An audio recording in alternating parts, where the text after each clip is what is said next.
कहते हैं कि शुतुरमुर्ग को जब कोई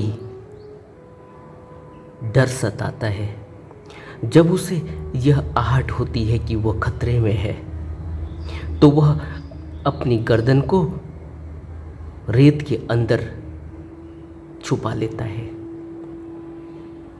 और इससे वो यह समझता है कि क्योंकि उसने अपने गर्दन को रेत के अंदर छिपा लिया है तो अब उसको कोई परेशानी, कोई कष्ट, कोई दुख, कोई डर सताएगा नहीं। अब उसका कोई कुछ नहीं बिगाड़ सकता। लेकिन शुतुरमुर्ग को यह पता नहीं कि अपने शरीर को, अपनी आँख को बंद कर लेने से या अपने मुंह को रेत के अंदर छिपा लेने से वह व्यक्ति जो उसका शिकार करने आया है, जो उसकी जान लेने के लिए आया है, वह उसको छोड़ेगा नहीं।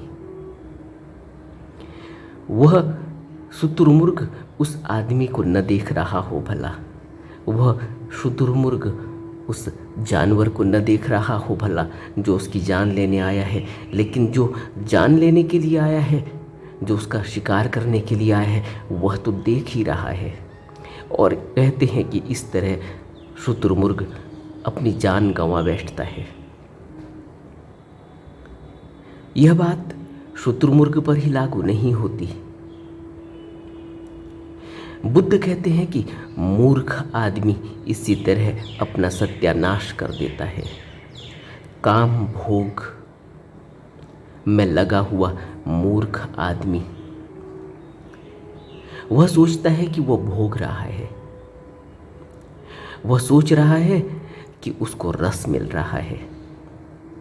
बुद्ध कहते हैं कि कुत्ता हड्डी को चूसता है और सोचता है कि हड्डी में से रस निकल रहा है, सूखी हड्डी में से रस निकल रहा है, जबकि हकीकत यह है कि सूखी हड्डी में से रस निकलता नहीं।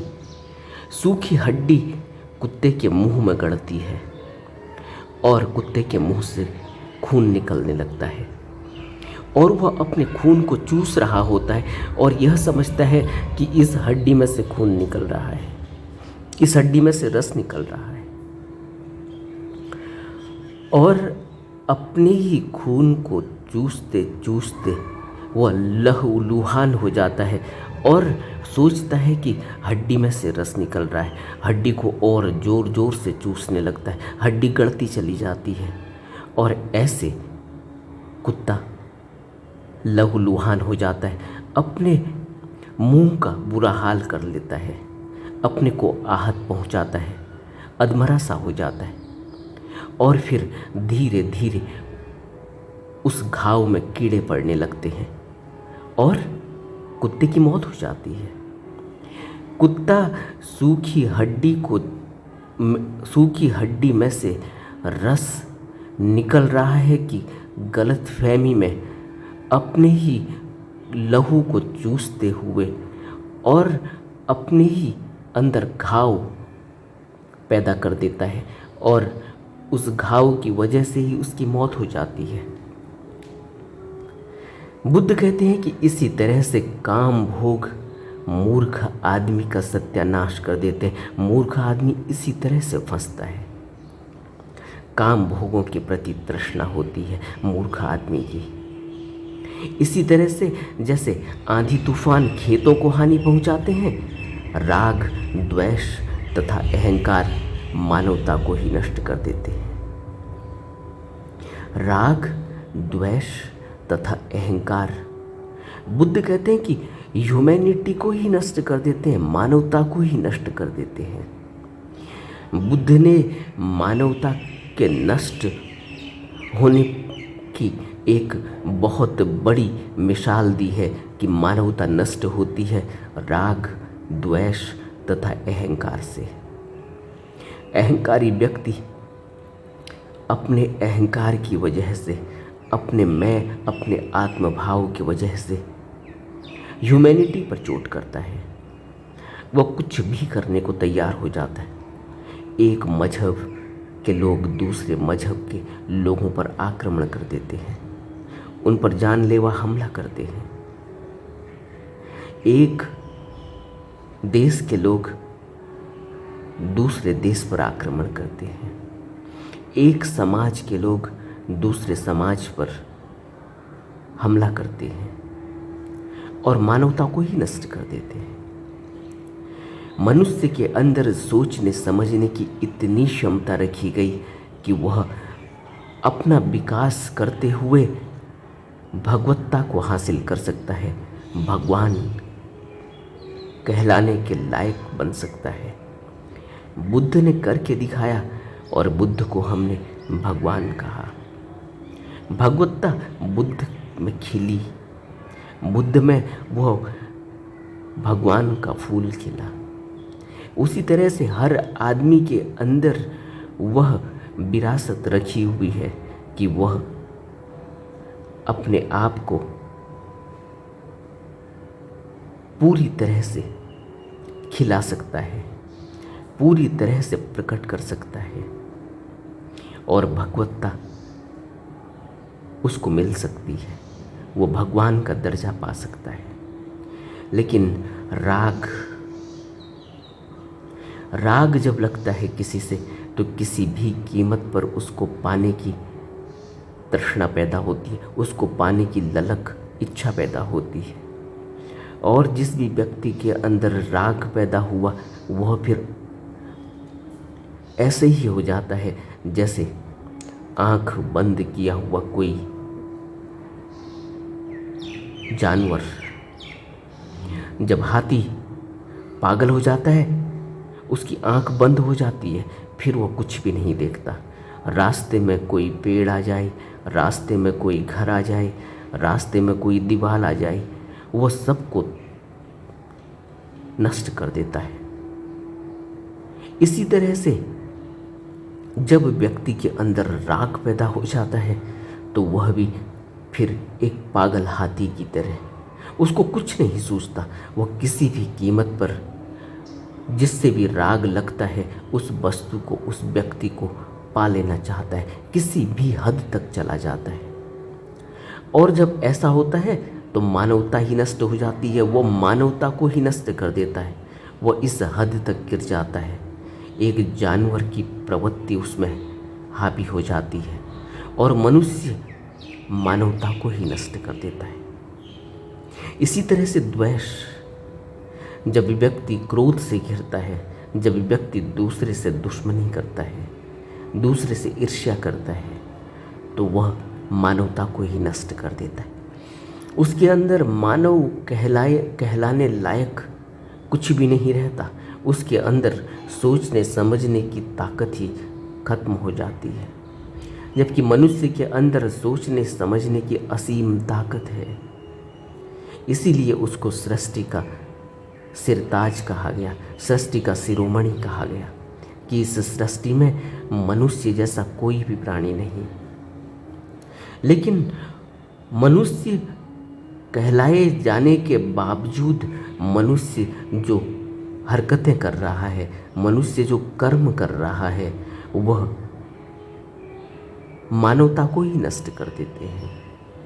पूरी मनुष्य जाति पर एक कलंक सा लग जाता है जब मनुष्य इस हद तक गिर जाता है अपने राग के कारण, तृष्णा के कारण, द्वेष के कारण और अपने अहंकार के कारण, अपने आत्मभाव के कारण। इसलिए बुद्ध कहते हैं कि आदमी को काम भोगों के चक्कर में नहीं पड़ना चाहिए। काम भोग आदमी को दुखी बनाते हैं। काम भोग में ग्रसित व्यक्ति कभी सुखी नहीं हो सकता। यह बुद्ध कहते हैं कि काम भोग आदमी को दुखी बनाते हैं। यह बुद्ध का आर्य सत्य है कि दुख को अगर जानना है, दुख से अगर ऊपर उठना है, तो काम भोगों को इति करनी होगी, काम भोगों को तिलांजलि देनी होगी। और यही काम भोग मनुष्य को दुख और भय में डाल देते हैं। दुख और भय में जब कोई आदमी डूब जाता है तो वह काम भोग के कारण ही होता है। और जो आदमी काम भोगों की आसक्ति से मुक्त हो जाता है, वह दुख से भी मुक्त हो जाता है, वह दुख के भय से मुक्त हो जाता है। उसे न कोई कष्ट भोगना पड़ता और न वो भयभीत रहता है। भयभीत मनुष्य रहता है अपने दुख की वजह से। भयभीत मनुष्य रहता है कि उसे कोई कष्ट ना आ जाए, और कष्ट आता है काम भोगों से।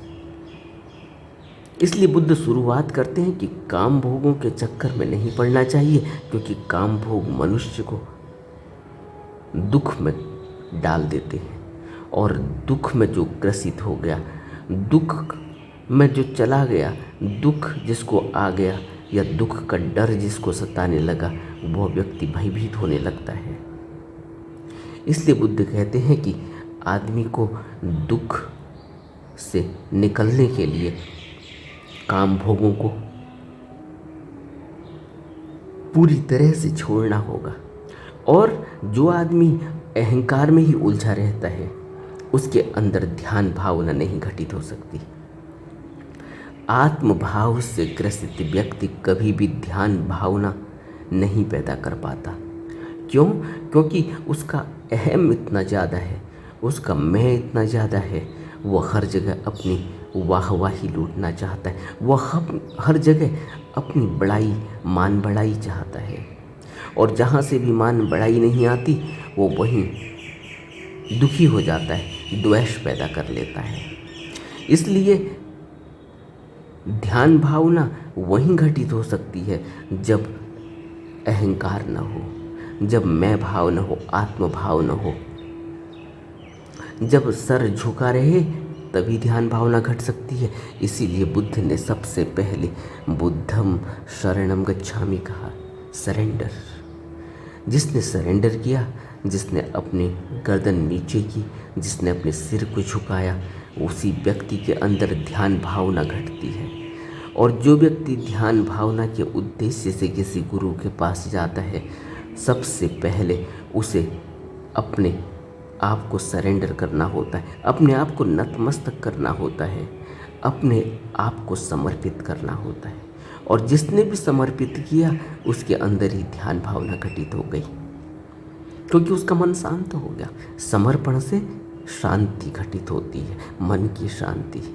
क्योंकि समर्पण किया हुआ व्यक्ति फिर बेवजह अपने मन को उलझाता नहीं है, फिर समर्पण किया हुआ व्यक्ति बेवजह अपने मन को विचारों में नहीं उलझाता, अनावश्यक विचारों,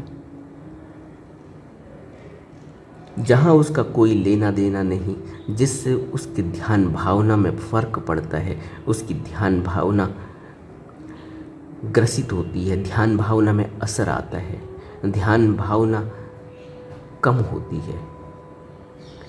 ऐसा व्यक्ति अपने आप को अहंकार में नहीं उलझाता, अपने आप को अहंकार से बचाता है, मैं भाव से बचाता है। मैं भाव और ध्यान भावना एक दूसरे की विरोधी है। इसीलिए जो भी प्रश्न पूछा जाता है कि ध्यान में मन नहीं लगता, तो अपने से पूछना चाहिए कि मेरे अंदर अहंकार कितना है, मेरे अंदर मैं भाव कितना है, मेरे को अपनी इज्जत बेइज्जती का कितना फर्क है। उसी अनुपात में ध्यान भावना घटती है। और दूसरा, आदमी जब ईर्ष्या करेगा तो ध्यान भावना जाती रहेगी। आदमी को ईर्ष्या भी नहीं करनी होती। आदमी को ध्यान भावना करने के लिए अहंकार से भी बचना चाहिए, ईर्ष्या से भी बचना चाहिए, और काम भोगों से भी बचना चाहिए। ध्यान भावना के लिए मनुष्य को नतमस्तक होना चाहिए, समर्पित होना चाहिए, और अपने दुख से मुक्त रहना चाहिए। और दुख से मुक्त रहने का उपाय है काम भोगों से बचना, क्योंकि काम भोगों से दुख पैदा होता है। और यह आवश्यक है कि मनुष्य जो अपने ध्यान भावना को मजबूत करना चाहता है, जो निरंतर ध्यान में रहना चाहता है, जो ध्यान जिसके जीवन का उद्देश्य है, उसे अपने ध्यान भावना को सर्वोपरि रखना चाहिए। उसका उद्देश्य ध्यान है, इसलिए उसे अपने नित्य नियम से अपने रोज़मर्रा के कामकाजों को करते हुए, मध्य मार्ग का पालन करते हुए ध्यान पर ज़्यादा से ज़्यादा अपने आप को टिका कर रखना चाहिए, अपने आप को फोकस करना चाहिए। और होगा अभ्यास से। बुद्ध कहते हैं कि बिना अभ्यास के अगर कोई व्यक्ति पंडित बन रहा है तो उसका पंडित होना व्यर्थ है। किताबें पढ़कर, पोथी पढ़कर, धर्म ग्रंथों को पढ़कर कोई पंडित नहीं बनता। पंडित तो बनता है व्यक्ति अनुभव से। पंडित तो बनता है व्यक्ति जब वह कुशल कर्मों को करता है, अकुशल कर्मों को छोड़ता है और कुशल कर्मों को करता हुआ अपने जीवन को कुशल कर्मों के अनुरूप ढाल लेता है। अपने आप को ध्यान भावना में गहरे में डुबाता है, वही व्यक्ति ध्यान को पा सकता है। ध्यान मनुष्य के जीवन का सर्वोत्तम उद्देश्य होना चाहिए, तभी व्यक्ति ध्यान साधना में लग सकता है। आधा अधूरा ध्यान करने वाला व्यक्ति कहीं नहीं पहुंचता। इसीलिए बुद्ध कहते हैं कि जो व्यक्ति, जो परिवारजक आधा अधूरा ध्यान करता है, वह अपनी मान बढ़ाई, अपने आप का दिखावा करने की वजह से अपने आप को ही धोखा दे रहा होता है और वह बेवजह धूल उड़ाता है। बुद्ध कहते हैं कि बेवजह धूल उड़ाता है, उससे कुछ मिलता नहीं। इसलिए मनुष्य को कुशल कर्मों को करते हुए, मध्य मार्ग का पालन करते हुए, अपनी ध्यान साधना को मजबूत करते हुए काम भोगों से अपने आप को बचाना चाहिए। अपने चित्त को ध्यान में लगाना चाहिए, अपने चित्त को बुद्ध के उपदेशों में, गुरु के उपदेशों में टिका कर रखना चाहिए। तभी मनुष्य इस भवलोक से मुक्त हो सकता है। नमो बुद्धाय।